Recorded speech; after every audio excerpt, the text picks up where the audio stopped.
Support comes from Gemma, architects, planners, and designers seeking to bring joy to their clients and communities. Details at gemastl.com. This is St. Louis on the Air from St. Louis Public Radio.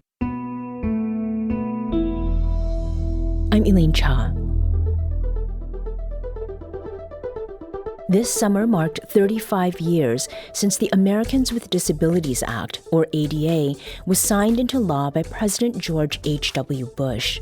Since 1990, this landmark legislation has prohibited discrimination against individuals with disabilities in schools, jobs, and transportation. The ADA has also brought about changes that have made spaces like public parks, movie theaters, office buildings, and gyms accessible. But disability advocacy work in the U.S., including in St. Louis, long preceded the ADA. For instance, St. Louis was the first city in the country to have public buses equipped with lifts. It was among the first to put curb cuts in sidewalks. And St. Louisans Max Starkloff and Colleen Starkloff were pivotal in the movement for independent living. Discussing history this way recognizes key dates, major milestones, and big names, but it leaves out the stories of people who know firsthand how that history intersects with real and ordinary life and what remains to be done. So we're spending our hour today with three St. Louisans who will reflect on what disability culture and advocacy means to them. First, we have Lori Becker, CEO of the Starkloff Disability Institute. Lori, welcome to St. Louis on the Air. Hi, Elaine. Thanks for having me. Also with us is Raven McFadden. Raven is a court clerk for the city of St. Louis. Welcome to the show. Hi, thanks for having me. And rounding out our round table is Seyoon Choi. He's a senior vocational rehabilitation counselor for the Missouri Rehabilitation Services for the Blind. Seyoon, great to have you back for this. Pleasure to be here. So we've introduced you now with your work or professional titles, and work will be part of our conversation about disability culture. But to open things up, I'd like to invite each of you to share how your disability is part of both your life and your identity. And Lori, I'd like to start with you. My disability has defined a great deal of my life, but I wouldn't say it was part of my identity until I was exposed to disability culture. And that actually came for me at Starkloff Disability Institute. Growing up, I did not know really any other people who had the same disability that I did. It's a rare form of visual impairment. And so it was part of my identity, but it was so rare that it was quite lonely as a child to be the only one like me in a classroom. So that certainly did shape who I was growing up, but it was only one element of who I was. You know, I certainly was excelled academically. I loved performance. I loved cooking, all these things, so it's one aspect of me, but it was, it certainly is not all of me. Mm-hmm. How much of that do you relate to, Raven? Actually, piggybacking off of what Lori just said, I try to live my life in a way where my disability it's a piece of my life, but it's not my whole life. And it's not my whole identity either. And some of the things that I've experienced growing up as a young lady, most people would have expected me for that to be my entire life, but I've always made it my mission to create as normal of a life for myself as I can outside of having cerebral palsy. So I had a very normal childhood, had friends, went to prom, went to homecoming every year, went dress shopping for those things. I participated in school activities. In college, it was sort of the same thing. Again, I excelled academically as well, so I went to classes with my peers. I had a 15-hour schedule, which was brutal. I have friends. I have things that I'm passionate about. I have views on the world that are similar to most people. So it was really important for me to create a life and make sure that my identity was never tied to the things that I could not do, if you get what I'm saying. Yes. I always focused on things, and I continue to focus on the things that I can do. And the things that I can't do, I just I work my way around those. That's what accommodations are for. So I work my way around those, and I face those challenges as best I can. My goal and my mission in my life is to focus on the things that I can do and pay attention to the person that I am as a whole, and not just with this disability and sitting in this chair every single day. So, Seyoon, what is your story?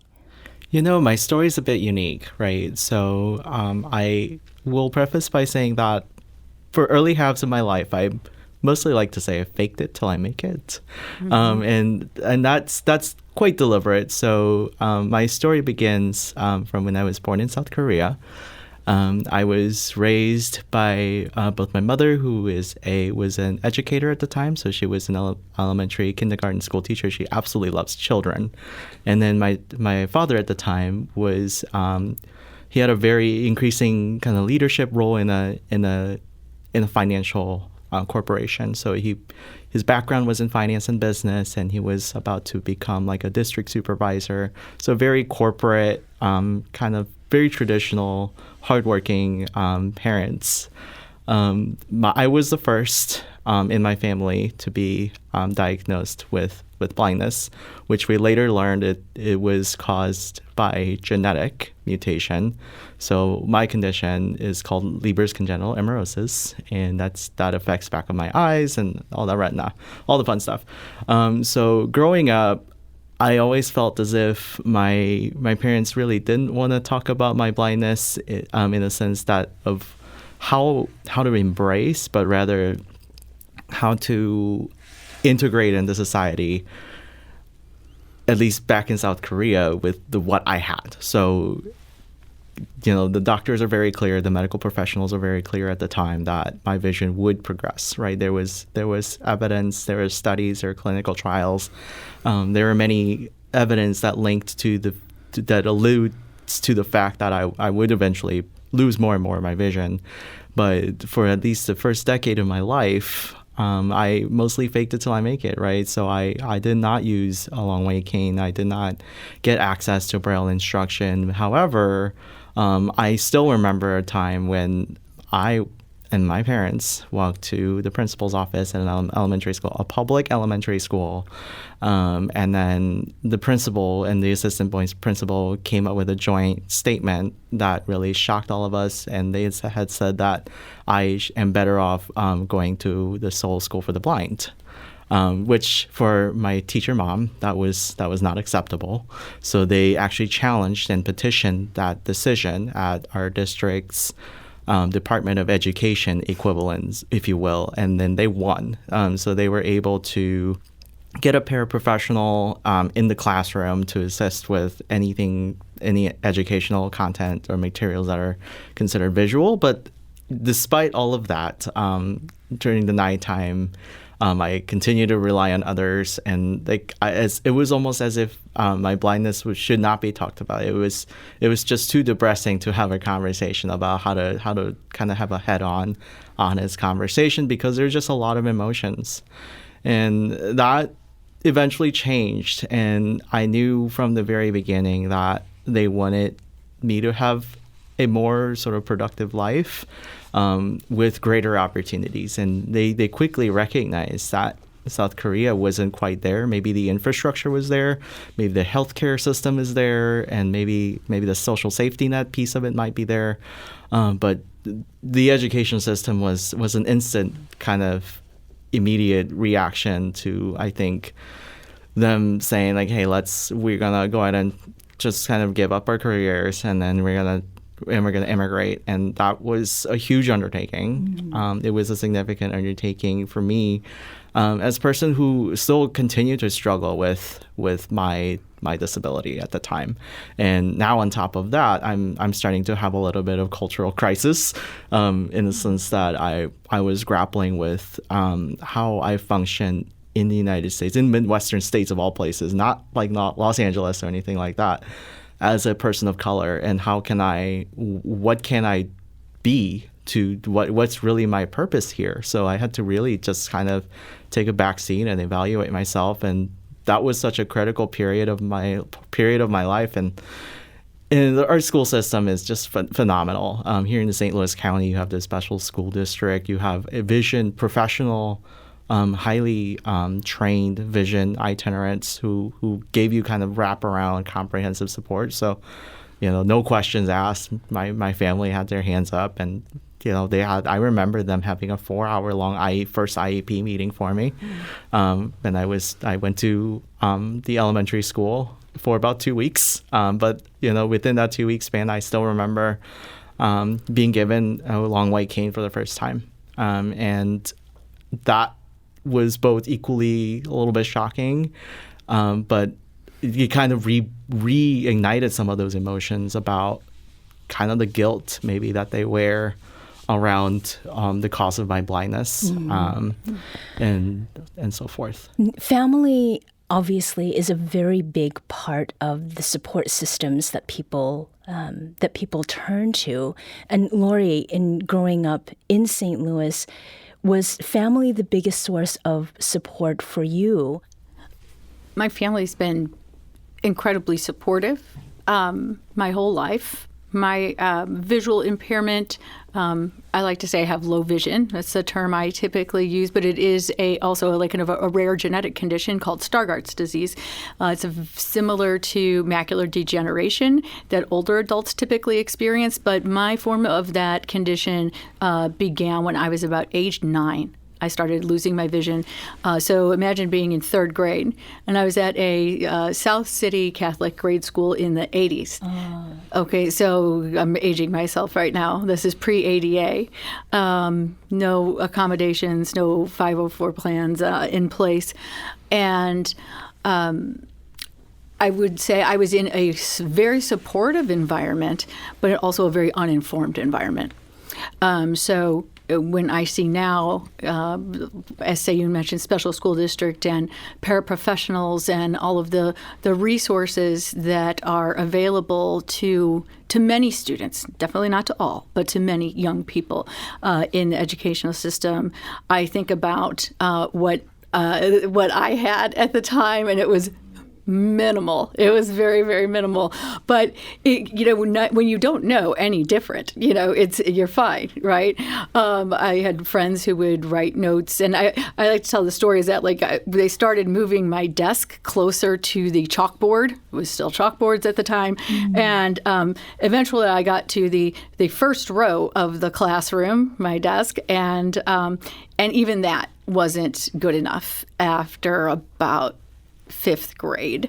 So at that point in time, I could no longer see from that distance. And those supports really weren't there, but there were caring people trying to do their best.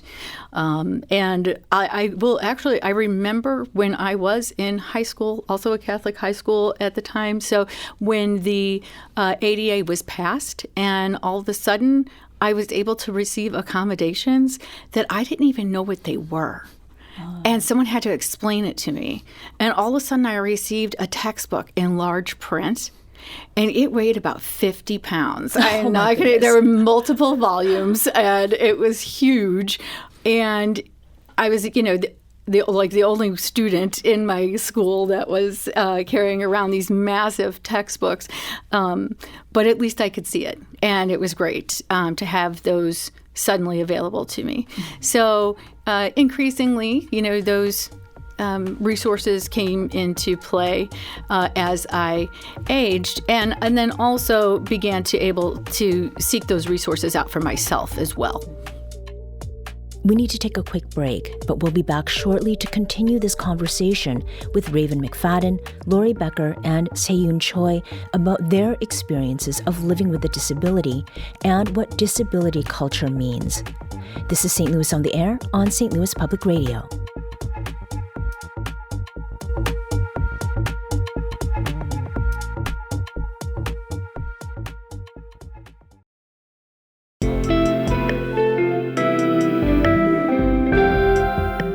The Gateway brings you the day's news each weekday from around the St. Louis region and the state capitals in Jefferson City. Our schools are accredited. We don't need this bill. And Springfield. How many more years must pass before lawmakers see time is of the essence? I'm Abby Larico. Join me each weekday for The Gateway on the STLPR app or wherever you get podcasts. Welcome back. Today we're devoting our hour to a roundtable discussion with three St. Louisans, Seyoon Choi, Raven McFadden, and Lori Becker. Each of them lives with a disability, and each has distinct stories about how they've grown up and connected with and to the local disability community. A few months ago, someone reached out to me about an annual event in St. Louis called Festibility. And what stood out to me in that exchange was the term disability culture. And that led me wonderfully to each of you. When I contacted you about discussing that, what went through your mind? Seyoon? I think it starts kind of from my personal and professional role. For the first at least 10 or 11 years or so of my life, I didn't quite acknowledge my blindness to the extent that I currently do. I like to say that I came a long way, and it's also a constant journey. I think we all can kind of walk this walk, and it's a life in progress, right? I like to say.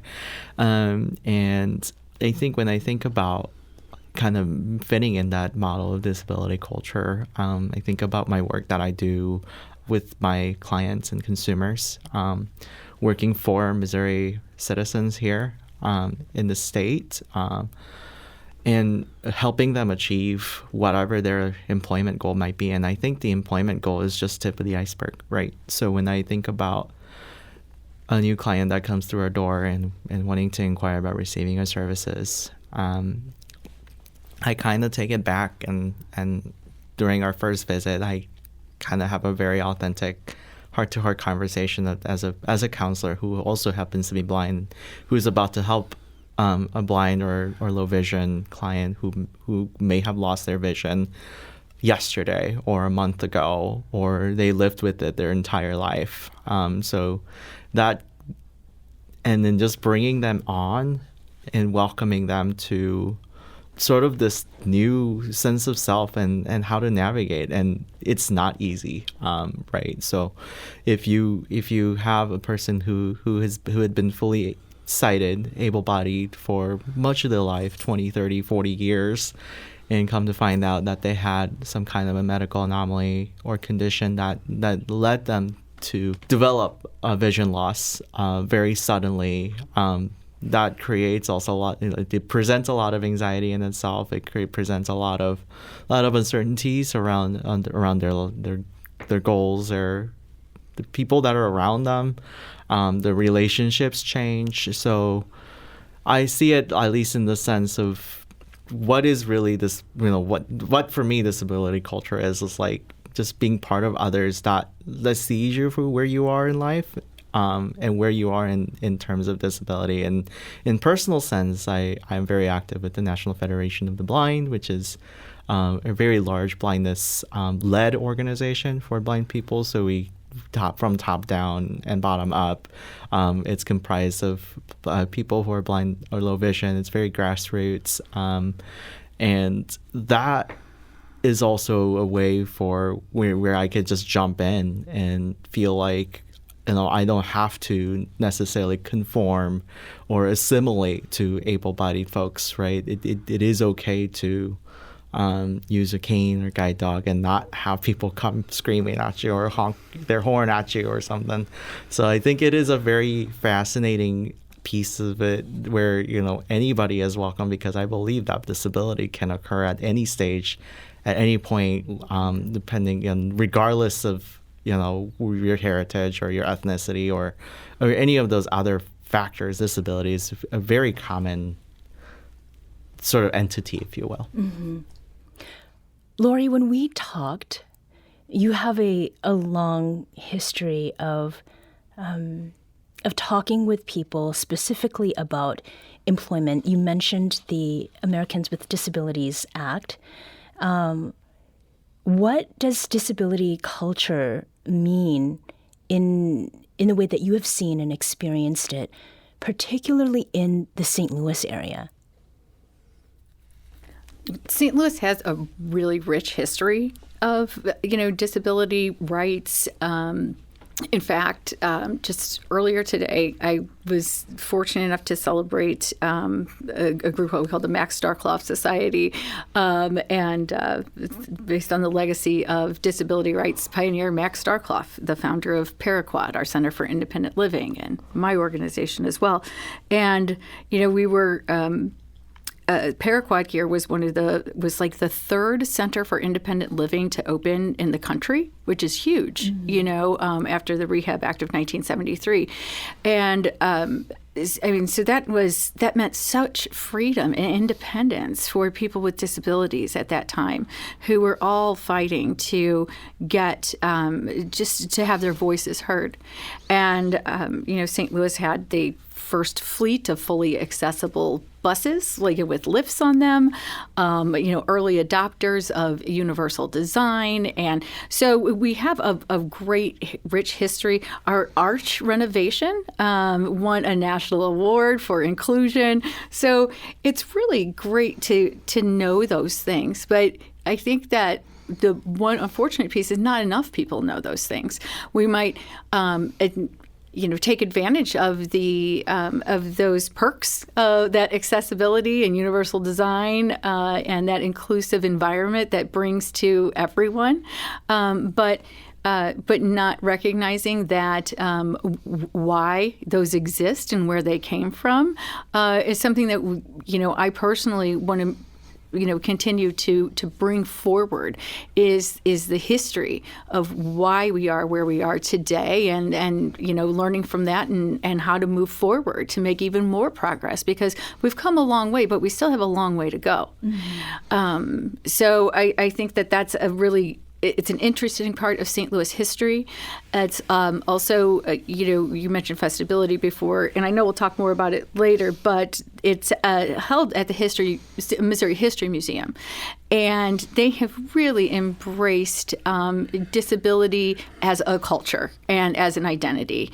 And I would like to say that we have, just as we celebrate and recognize Black culture or LGBTQ, Latino culture, and those history months and things like that.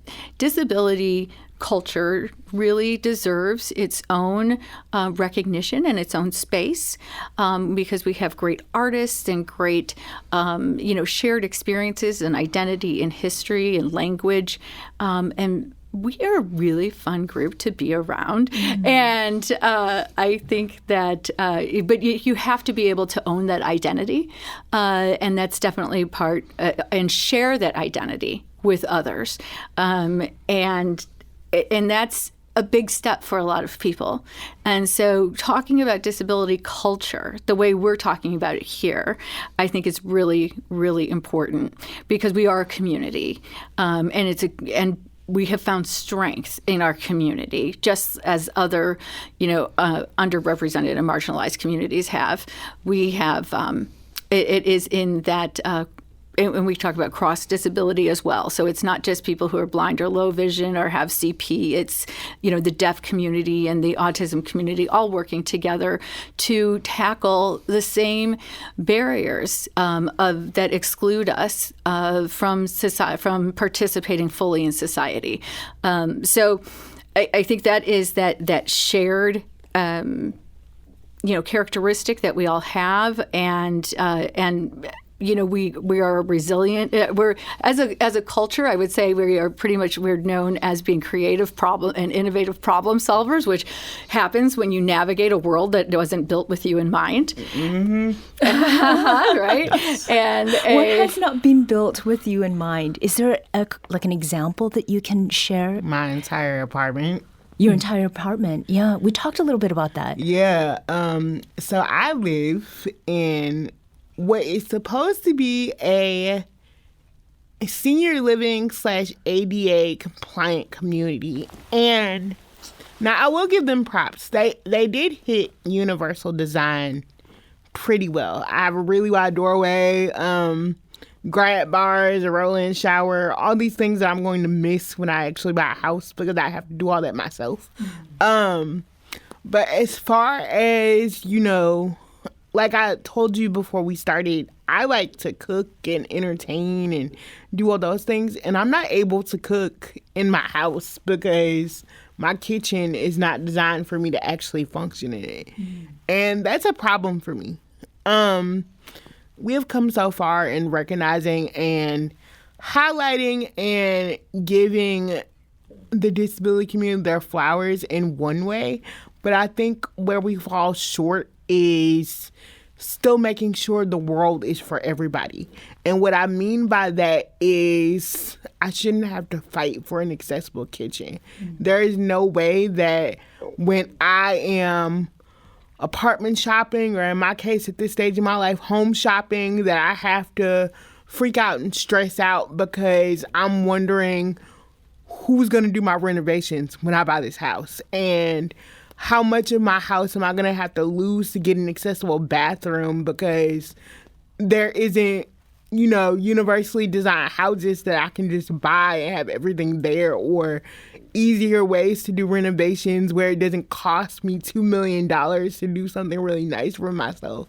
So I think we have to catch up in the way where, like I said, the world is for everybody, and everybody can exist, and everybody can be exactly who they want to be, and they don't have to pick and choose between being, I'll say, Black, for example, and being disabled, or being, a person of color and being disabled, or being, gay and you get what I'm saying? Like, it's... Yes. And oftentimes, I haven't really had that experience too much in my life, but I have had experiences where I've had to pick. I feel like I've had to pick one identity over the other. And in this day and age, and in 2025, we just shouldn't have to do that. All of us should be able to exist and be free and be happy and be able to be who we want to be without having to feel like part of us isn't welcome or there's no room for a piece of us. And yeah. And I think that reminds me of something, Seyoon, that you shared with me. One of the things that you enjoy doing is singing, and then also getting together with people afterward, right? Yes. What has not been built with you in mind? I think when we talk about the world that's not always designed with people with disability, I think about a lot of small things that others, sometimes even my significant other, hasn't thought about until she was with me. And we can run in circles all day long about this. We can talk about how you can pull out a $5 or $10 bill and they all feel the same, right? So we have to rely on a smartphone app or some other type of tool to even know what currency or a bill that you're holding in your hand, right? And that to something like in a social setting, if someone is showing a photo or a video where there's a description or there's not a description, they're saying, "Oh, look at this is so funny," and then you start shaking your hands like, what is that photo, right? So I think those minuscule small things eventually kind of do mount, kind of build up, and it does compound, right? And I experienced that in small, very microscopic ways. And in fact, in the disability community, we often use the term, microaggression. And that is largely due to it's not always the big thing that is not compliant or may not be very accessible head on. I think you think about little things like when you get on the bus and that you're and it takes and like a passenger might suddenly grab your elbow without consent, and sure, they may have very good intentions at heart, but what does that convey about your ability to speak up and asking for help, or even if you, or do you even need that help to begin with, right? What does that say about the perception of, using words to communicate instead of a very abrupt physical touch that I'd never asked for, or when I'm simply trying to get from place to place and I happen to order an Uber and then a driver rolls up and rolls their window down and says no dog in the car. Just because they just simply are unaware that they can transport and then they must legally transport service animals, even if they are, they may say, quote unquote, independent contractor driving their own personal vehicle. They surely, hopefully, wouldn't deny a person based on the color of their skin. So I still think, you think about very small things, from economic freedom with the currency example that I gave earlier to transportation and quality of life, when you think about a world that is so visual. The spaces that you can go to, you are sometimes forced to make a choice, as you mentioned, Raven, places that you want to go. On the structural level and on the social and cultural levels, there are clearly things that need to change.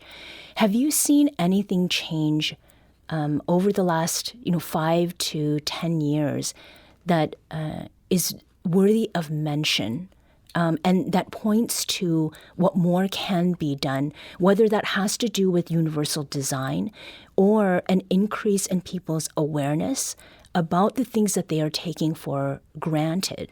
Lori? I'll say one thing that came to mind. I don't know if this specifically answers your question, but it gets me excited about is audio description for the blind and visually impaired is something that has really increased in terms of its accessibility.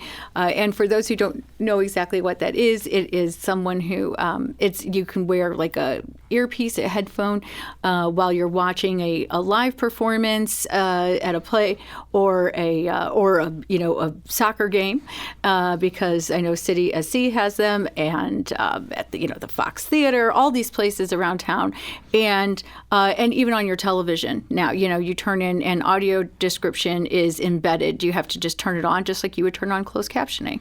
And I won't go anywhere now to see a live performance and pay for it unless it has audio description, because once you have that, you can't go without it. It's like going to a film and then just like completely closing your eyes. It's like your eyes have been open to it, and then it would be cut off again. So Seyoon's nodding as well. It is just fantastic. The first time that I was able to use audio description at a play, it was life-changing. What was that play? It was actually The Lion King at the Fox, and so can you imagine all the visuals how beautiful all of the characters and the scenery is. And so there was someone a local nonprofit, Mind's Eye, does this, and they do a great job. And they had someone describing what the colors were and the movements on stage. Oh wow! And it just brings it to life. I get to experience it so much more fully, and so I remember when this first came to the region, I don't know, maybe a decade ago, very small little pockets of it here and there, testing it. And now it is everywhere. Like a lot of places have it all the time as well, because, if you think about like ASL interpreters, sometimes they are available at a live performance, but maybe always only on Sundays. Well, what if you can't go on that day? So having the same access all the time is really important. Really important. So I will say now that now it's so much more common. You can find it all over the place. And so access to the arts and culture, all the sports teams now have it. Sensory kits we see a lot too now. Those are at all the stadiums. And so I think that's a sign that awareness, at least awareness, is increasing. Even if folks aren't exactly sure these are all the right things to do, that's okay. As long as if folks are making an effort and really trying and listening to the people who to what their needs are, I think that's a huge step in the right direction. And those sensory kits are for folks who typically who are neurodivergent or sensory issues, and but I have found that a lot of folks like them, even if they, something that will kind of diminish noise canceling headphones or fidget items, or maybe even some like kind of rosy colored sunglasses. So there's like really, really great stuff in there. And even sensory rooms where if it's at a stadium, if it's a little too stimulating or loud, there's a little room that is kind of quiet that folks can go to and take a little sensory break before going back out into the crowd. So, I think our cultural institutions, civic institutions are really catching on because they want everybody to participate. I mean, we have a major market share. We have an incredible buying power as a community because it's not just me that are going to these plays and baseball games. It's me and all my friends. Mm-hmm. And if I can't enjoy it, I'm not going to go, and they're not going to come with me. Mm-hmm. So you're missing out on my business if I can't have a good time and enjoy myself and fully participate there. We need to take a quick break. When we come back, we'll pick up with our conversation with 3 St. Louisans, each sharing their stories and perspectives on what it means to live with a disability in a world with physical, social, and cultural structures that pose real challenges.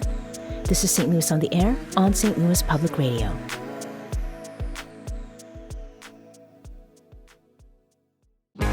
If you have a smart speaker, you have access to the entire world of NPR and St. Louis Public Radio. All the latest news and all the captivating stories. Activate our voices with yours by telling your smart speaker to play St. Louis Public Radio. Welcome back. Let's return to our discussion about disability culture and living with a disability with St. Louisans Raven McFadden, Lori Becker, and Seyoon Choi. I started this conversation asking each of you about the way that you identify, and I introduced you with your work titles. And advocacy is some part of what you do, Lori, as well as you, Seyoon. Raven, we had a really interesting conversation about advocacy. We did. Are you an advocate? It is funny that you say that. I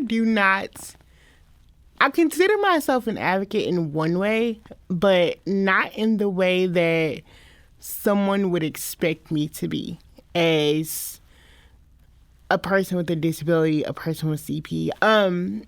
I try to focus on the things that I can do, the things that, are me outside of just this chair or my throne, as I like to call it.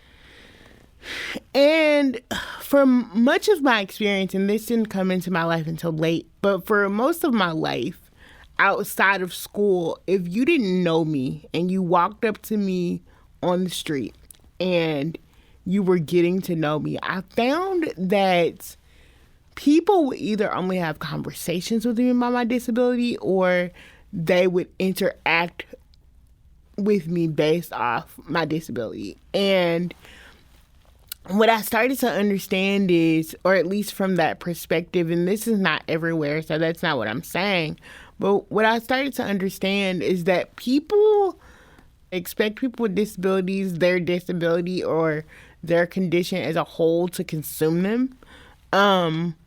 Most people, and this is funny, most people, when I told them that, I live on my own, I have friends that I go out with, I have a regular job, I work an 8 to 5, I want to go to law school, I want to be a sports lawyer. When they hear those things, it's always the reaction of, you go, girl, don't let those challenges stop you, blah, blah.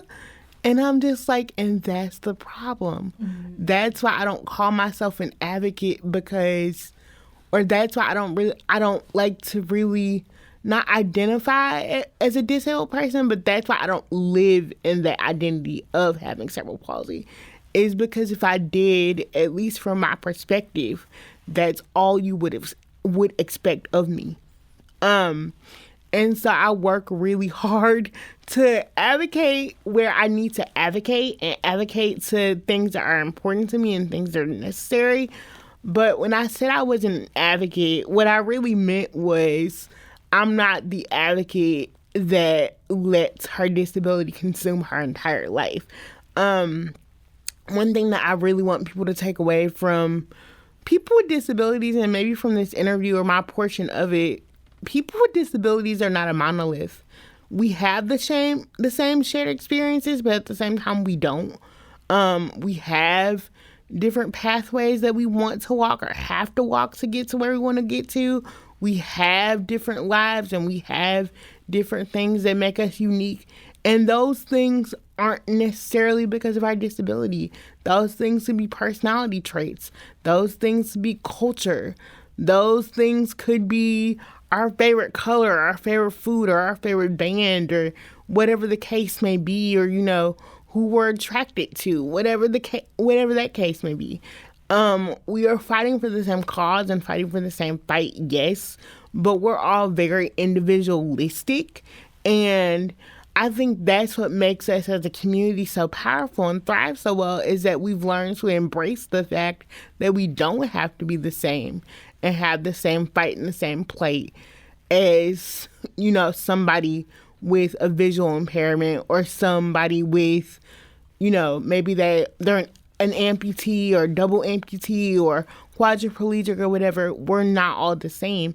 And I think if people start to embrace differences, not only in the way of skin color and sexuality and culture, but also embrace differences as far as how people with disabilities show up and live their lives, I think the world will be in so much of a more advanced place.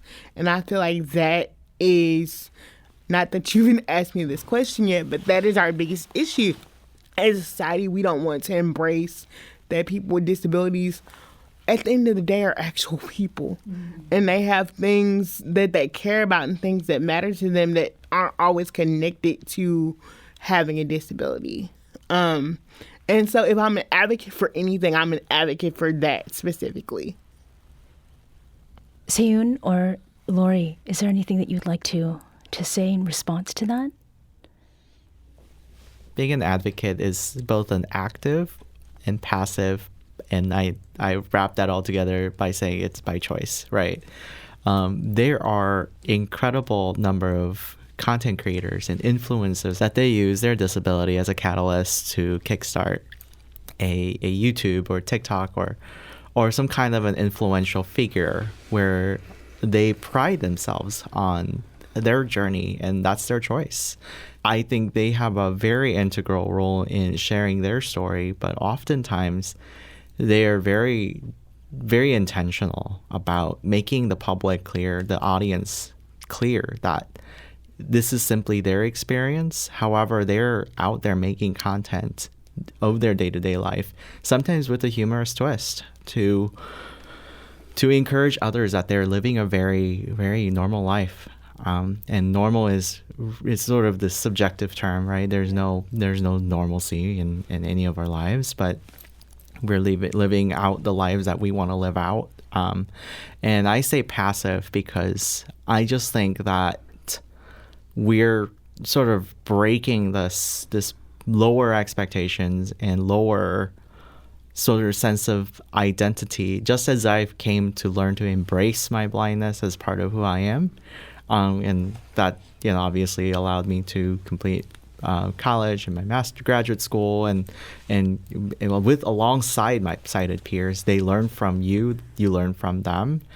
So that mutual, it's a two-way street. But then they also know that you can coexist in the classroom, you can coexist in the workplace. My work site is very much comprised of my colleagues, coworkers that are sighted and blind, and we are all very different people, right? So that type of integration I think is very, very critical, and I think that we have so much work ahead as far as people with disabilities can partake in being an advocate, just as anybody can become advocates for environmental justice or any causes, right? That you might feel passionate about, transportation, animal, or there's a certain niche, right, that we all allude to. But I don't think that, I don't think that every person with a disability is necessarily glued to, speaking up for our rights. Certainly we all do our part, but I would kind of identify as I like to be the voice for change if I'm going to live it, if I'm given one life to live. I like to at least be a part of that story where we can help kind of mold society to become more inclusive for people with disabilities, more people like me that are blind or low vision, and so that they have a greater opportunity. The next generation has greater opportunity to, run instead of just walk. If I could, I'd like to add to that because I lived the first 30 years of my life advocating for others. I'm very big into the social justice movement and labor rights and women's rights, and I worked in a lot of public policy. And that was kind of my first career. And I was always advocating and fighting for others, but not for myself. Mm-hmm. And I did not know how. And I didn't have the language. I didn't have the confidence. I didn't have the community or the knowledge either. And so I feel like there are a ton of people who fall into that category, who don't realize or know how to tap into their own voice and their own power. And they, we kind of talk about internalized oppression, but even if it's not even that deep, but just the unknowing of how to speak up, what your rights are, what you're entitled to, not feeling shame, not feeling pity, embarrassment or weakness, but just to even speak up for yourself in situations and be your own advocate. It is the first step because you can't, advocate for others or bring the rest of the disability community along with you unless you can speak for yourself first. And I just want to add to that too. Becoming a strong self-advocate actually also has a lot to do with developing a sense of pride and a sense of confidence in yourself in order to be able to do that. I have proudly termed myself, since I was in my early 20s, a magical disabled Black girl. And what that means is all this confidence, all this sass, all this pizzazz that people see when they meet me, that is what you get. In order for me to be a strong advocate for myself, for others, to have a voice, to be able to do what I do, I have to be able to look in the mirror and be proud of myself. And a lot of people talk about self-love and, in order for you to, speak up for yourself, you have to be able to love yourself and, do all that. And if I'm being honest, a lot of times that's not the case. Some days I look in the mirror and I'm like, you cool. You're not the best. You're not the best today. You're not a hot girl today. But you cool. And that comes from, that's a lot of honesty too. And that's the thing too. I think being a strong self-advocate for yourself also means being honest with yourself on a day when you don't feel like the most confident or the most pretty or the most intelligent in the room, and being okay with that and sitting with that. Because if you know yourself really well, you know that'll pass. And so my encouragement to people, my advice to people is just to get to a place where you're comfortable and have some pride in yourself. And it may take a minute. You may have to do it in chunks. You may have to, it may take you a few years. It took me a few years. And, like I said earlier, I didn't really have the archetype or the story where, I had to rebuild myself, because I was bullied or anything. It just took me a minute to separate who people taught me who I was as a person with a disability and as a Black woman. And I had to take that and I had to say to myself, okay, but who do I say I am? What do I want my identity to be in those things?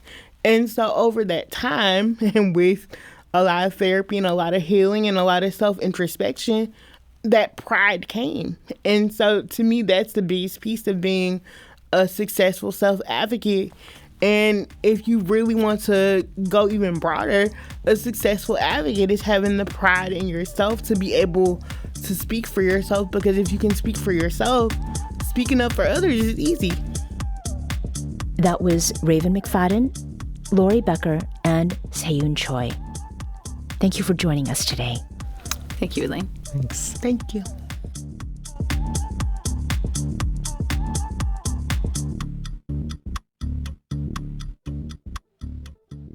This episode was produced by Elaine Shaw. Audio engineering and editing by Emily Woodbury. Podcast design by Aaron Dorr. Our executive producer is Alex Hoyer.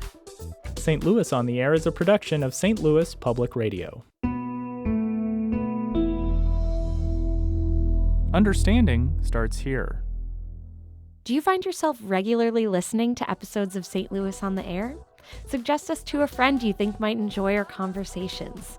And leave us a review and rating on Apple Podcasts on the App Store. It's the simplest way to help people discover our show. Thanks. St. Louis Public Radio is a member-supported service of the University of Missouri St. Louis.